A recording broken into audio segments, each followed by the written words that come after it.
Graça e paz, meus irmãos. Vou falar aqui sobre grandes doutrinas bíblicas e eu venho aqui por meio desse vídeo iniciar com uma das doutrinas bíblicas mais atacadas em nossos dias, que é a doutrina da eleição. Portanto, não sou eu que vou resolver, o problema que há séculos discutido sobre essa grande doutrina bíblica que é a eleição. Portanto, eu quero falar um pouco aqui sobre o assunto e quero dar um tema para minha fala sobre esse assunto especial que é a eleição. Eu quero falar, meus irmãos, sobre a bênção da eleição no passado.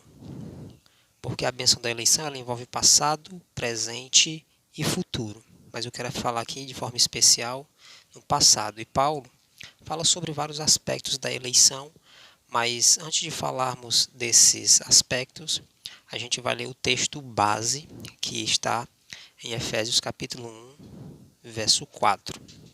Diz assim o texto sagrado: como também nos elegeu nele antes da fundação do mundo, para sermos santos e irrepreensíveis diante dele em amor. O primeiro aspecto aqui da eleição que eu quero tratar, o autor da eleição. O autor da eleição. Não fomos nós quem escolhemos a Deus, foi Ele quem nos escolheu. Segunda carta de Paulo aos Tessalonicenses, no capítulo 2, no verso 13, nos diz o seguinte: mas irmãos, amados do Senhor, devemos sempre agradecer a Deus por vós, pois Ele vos escolheu desde o princípio para a salvação, pela santificação feita pelo Espírito e pela fé na verdade. No Evangelho de João, no capítulo 15, verso 16, nos afirma o texto: não fostes vós que me escolhestes, pelo contrário, eu vos escolhi e vos designei a ir e a dar fruto. E fruto que permaneça, a fim de que o Pai vos conceda tudo quanto lhe pedirdes em meu nome. Meus irmãos, os pecadores perdidos, entregues a si mesmo, não procuram a Deus. Veja o que o texto do apóstolo Paulo em Romanos, capítulo 3, nos versos 10 e 11, nos diz: não há quem entenda, não há quem busque a Deus. Todos se desviaram, juntos se tornaram inúteis. Não há quem faça o bem, nenhum sequer. Deus, meus irmãos, em seu amor, é quem procura os pecadores. Lucas, capítulo 19, verso 10, nos afirma enfaticamente: porque o Filho do Homem veio buscar e salvar o que se havia perdido. Meus irmãos, Deus não nos escolheu porque previu que creríamos em Jesus. Ele nos escolheu para crermos em Jesus. Veja Atos, capítulo 13, verso 48, o texto nos afirma de forma enfática. Ouvindo isso, os gentios alegravam-se e glorificavam a palavra do Senhor. E todos os que haviam sido destinados para a vida eterna creram. Deus, meus irmãos, não nos escolheu por causa da nossa santidade, mas para sermos santos e irrepreensíveis. Deus não nos escolheu por causa das nossas boas obras, mas para as boas obras. Veja o que o texto nos diz em Efésios capítulo 2, verso 10. Pois fomos feitos por Ele, criados em Cristo Jesus para as boas obras, previamente preparadas por Deus para que andássemos nelas. Deus não nos escolheu, meus irmãos, por causa da nossa obediência, mas para a obediência. Veja o que o texto de 1 Pedro, capítulo 1, verso 2 nos diz. Eleitos segundo a presciência de Deus. A presciência de Deus, Pai, pela santificação do Espírito, para a obediência e a aspersão do sangue de Jesus Cristo. Graça e paz vos sejam multiplicadas. A fé, a santidade, as boas obras e a obediência não são a causa, mas é o efeito, é o resultado da eleição. A causa da eleição divina não está no objeto amado, mas naquele que ama. Deus, meus irmãos, nos escolheu não por causa dos nossos méritos, mas apesar dos nossos deméritos. A eleição divina, meus irmãos, é incondicional.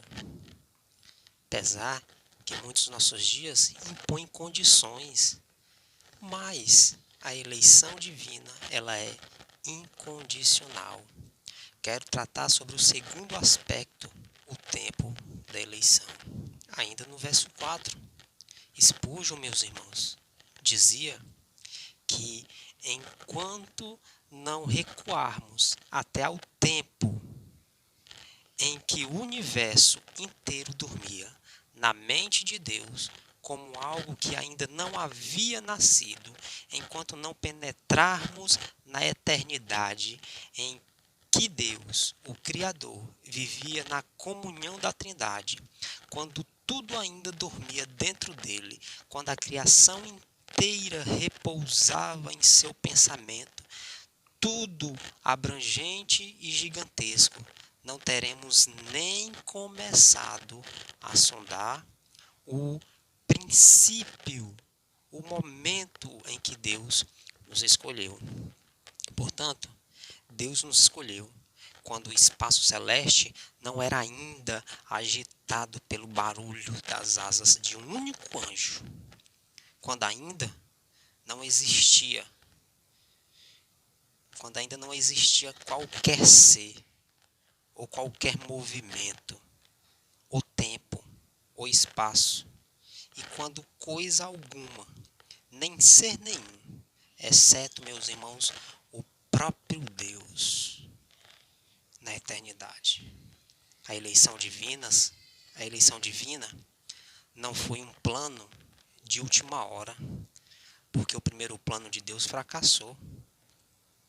O pecado de Adão não pegou Deus de surpresa. Deus não ficou roendo as unhas com medo de o homem estragar tudo no Éden. Não, meus irmãos, não foi absolutamente nada disso. Deus planejou a nossa salvação.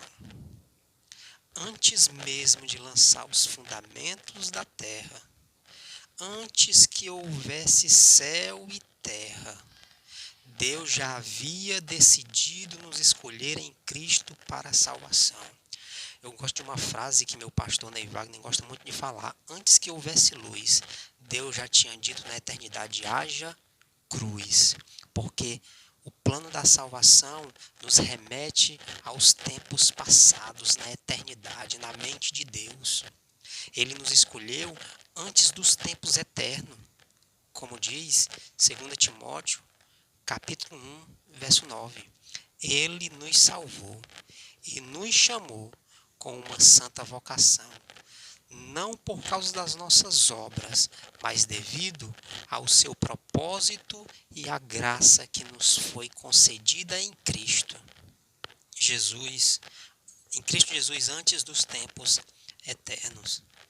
Meus irmãos, ele nos escolheu desde o princípio para a salvação, como está em 2 Tessalonicenses capítulo 2:13, que foi um texto que a gente já leu.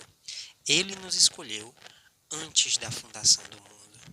Esse plano jamais foi frustrado, nem anulado. Mesmo diante da nossa rebeldia e transgressão, o plano de Deus permanece intacto e vitorioso. Não há quem frustre os planos de Deus. Paulo diz em Romanos, capítulo 8, verso 30, e os que predestinou, a eles também chamou, e aos que chamou, a eles também justificou, e os que justificou, a eles também glorificou. Nenhum problema neste mundo ou no mundo por vir pode cancelar essa eleição divina. Absolutamente nada. Paulo, meus irmãos, pergunta em Romanos, capítulo 8, nos versos 33 e 34. Quem trará alguma acusação contra os escolhidos de Deus? Quem? É Deus quem os justifica. Quem os condenará? Cristo Jesus é quem morreu. Ou pelo contrário, quem ressuscitou dentre os mortos, o qual está à direita de Deus e também intercede por nós. Meus irmãos, que pergunta o apóstolo Paulo faz diante da grandeza que é da salvação, porque a salvação foi nos dada, a salvação vem de Deus, a salvação não é fruto de esforço humano, a salvação não é obra humana, a salvação não provém de nós mesmos. O apóstolo ainda diz: aquele que começou a boa obra em vós irá aperfeiçoá-la até o dia de Cristo Jesus. Filipenses 1,6. Nossa vida está segura, meus irmãos, nas mãos de Jesus, e das suas mãos ninguém pode nos tirar, como o texto de João nos diz, no capítulo 10, verso 28. Terceiro aspecto é o agente da eleição. Ainda só no verso 4. Deus nos escolheu em Cristo. A eleição não anula a cruz de Cristo. Antes, meus queridos, a inclui. Não somos salvos à parte de Cristo e de seu sacrifício vicário, mas através de sua morte substitutiva. A eleição é o fundamento e a raiz de todas as bênçãos subsequentes. Deus não nos escolheu em nós mesmos, por nossos méritos, mas em Cristo. A parte de Cristo não existe eleição. Todas as bênçãos espirituais que recebemos estão centralizadas em Cristo. Ninguém, absolutamente ninguém, pode se considerar um eleito de Deus, mantendo-se ainda em rebeldia a Cristo. O quarto aspecto é o propósito da eleição. Deus nos escolheu em Cristo para sermos santos e irrepreensíveis. Frise essas duas palavras, santos e irrepreensíveis, no verso 4.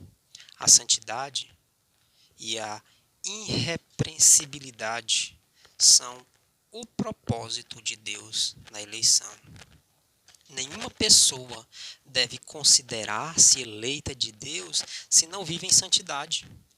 A santificação, meus irmãos, não é a causa, mas a prova da nossa eleição. A eleição é a raiz da salvação, não o seu fruto.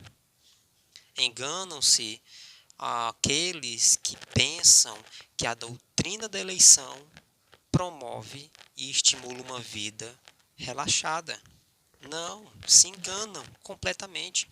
Somos eleitos para a santidade e não para o pecado. Somos salvos do pecado e não no pecado. Entendam, uma pessoa que se diz segura de sua salvação e não vive em santidade, vive uma vida irresponsável, está provando que não é eleita.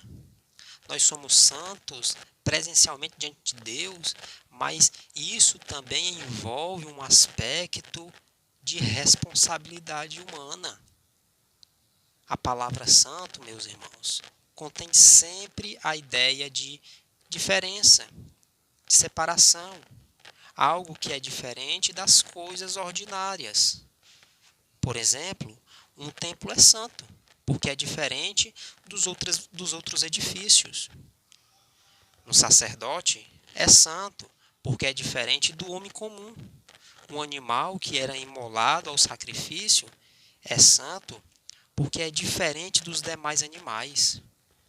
Um outro exemplo, o dia de repouso é santo, porque é diferente dos demais dias. Deus é santo por excelência, porque é diferente dos homens. Assim, meus amados, Deus escolhe o cristão para que seja diferente dos demais homens. A santidade é efeito, é consequência da nossa eleição. Muitos, para a sua própria ruína, pervertem a doutrina da eleição quando afirmam: sou um eleito de Deus, mas praticam a iniquidade. Praticam a iniquidade com ambas as mãos. É um engano. É um engano. Gosto da frase de F. Bruce, que com sabedoria diz o seguinte: o amor de Deus que nos predestina é recomendado mais por aqueles que levam vida santa e semelhante à de Cristo do que por aqueles cuja tentativa de desembaraçar o mistério termina em disputa sobre questões irrelevantes de lógica. Ora, aqueles que não são santos não podem ter comunhão com Deus, nem jamais verão a Deus. Nunca, jamais. No céu, meus irmãos, só entrarão os santos. Uma pessoa que não ama a santidade não vai suportar o céu e vai dormir com esse barulho. O céu, para você que vive em iniquidade e pecado, não será um lugar bom para você. Você se sentirá indesconfortável. Charles Haddon Spurgeon argumentava o seguinte: por que você reclama da eleição divina? Você quer ser santo? Então você é um eleito. Mas se você diz que não quer ser santo, nem viver uma vida piedosa, por que você reclama por não ter recebido aquilo que não deseja? Spurgeon adverte aos seus ouvintes o seguinte: ninguém poderá julgar-se eleito de Deus a menos que tenha a convicção de estar em Cristo.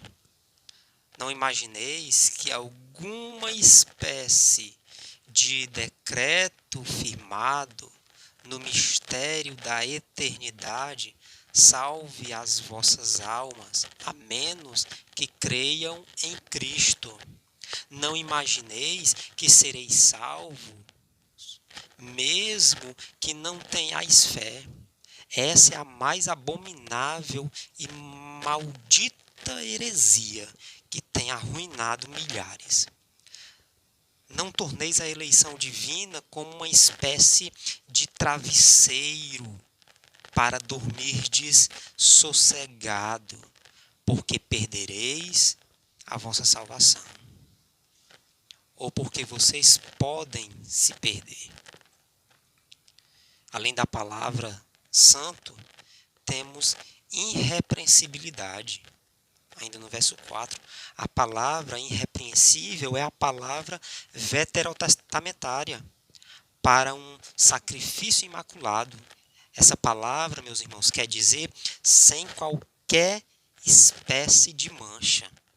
Era a palavra usada para um animal apto para o sacrifício perfeito.